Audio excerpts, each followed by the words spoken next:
বিএনপির কেন্দ্রীয় পর্যায়ে নেতৃত্বে আসতে পারে পরিবর্তন।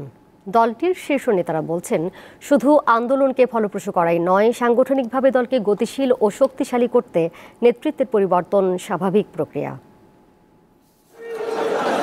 দ্বাদশ জাতীয় সংসদ নির্বাচনের পর নিরুত্তাপ বিএনপি। দলীয় বিভক্তির সাথে হতাশা রয়েছে কেন্দ্র থেকে তৃণমূল পর্যন্ত। রাজপথে নেই শক্ত কিংবা কড়া কোনো কর্মসূচি। তাই প্রশ্ন উঠেছে, আগামী দিনগুলোতে বিএনপির রাজনীতির কৌশল কি? এবার বিএনপির নীতি নির্ধারকেরা দলকে আরও গতিশীল করতে দীর্ঘমেয়াদী পরিকল্পনা প্রণয়নের গুরুত্ব দিচ্ছেন।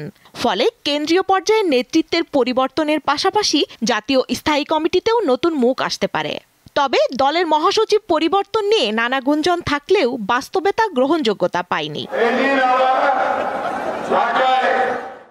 বিএনপির স্থায়ী কমিটির সদস্য গয়েশ্বর চন্দ্র রায় জানিয়েছেন, দলকে আরও গতিশীল, শক্তিশালী ও আন্দোলন উপযুক্ত করে গড়ে তুলতে নেতৃত্বের পরিবর্তন রাজনীতিরই অংশ। নেতৃত্বের সংকট বলতে যা বোঝায়, এই বিষয়টা ফ্যাব্রিকেটেড এবং এক ধরনের উদ্দেশ্য প্রণোদিত। আসবে না কেন? আমারও 502 জনের কমিটি, আমার 50 থেকে 60 জন মারা গেছে সেই কমিটি। যখন কাউন্সিল হবে সেই পদ পদবিগুলিতেও যোগ্য লোকটা আসবেই।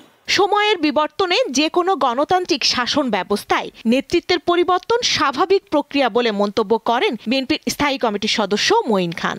নেতৃত্বে তো পরিবর্তন আসবেই, দলে পরিবর্তন আসবে, বিবর্তন আসবে, নেতৃত্বে পরিবর্তন আসবে, কর্মীতে পরিবর্তন আসবে। আমরা একটি গণতান্ত্রিক যে শাসন ব্যবস্থা বাংলাদেশে আমরা প্রবর্তন করতে চাই, যেখানে বাংলাদেশের মানুষ তাদের ভোটের অধিকার এবং গণতন্ত্রের অধিকার ফিরে পাবে। বাংলাদেশে সঠিক গণতান্ত্রিক নেতৃত্ব ফিরিয়ে আনাই বিএনপির লক্ষ্য বলে দাবি করেন দলটির শীর্ষ নেতারা। স্বস্তিকা সিংহ, দীপ্ত সংবাদ, ঢাকা।